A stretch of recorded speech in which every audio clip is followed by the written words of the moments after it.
ដំណើរផ្លូវឆ្ងាយជីវិតគឺជាដំណើរផ្លូវឆ្ងាយឯរូបរាងកាយគឺជាផ្ទះសំណាក់អ្នកសាងគុណធម៌ពិតល្អឥតអាប់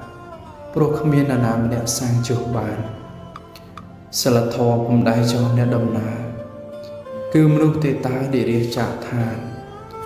រត់ចោលសិលធម៌ធ្លាប់ឲ្យសុខសាន្តកុពាលនឹកស្មានថាបានផុតភ័យបណ្ឌិតពុំដែលស្វែងរកក្តីសុខលើគុំនៅទុកនៃជនដទៃតែងប្រាប់ផ្លូវល្អទន់ដល់ប្រព្រៃ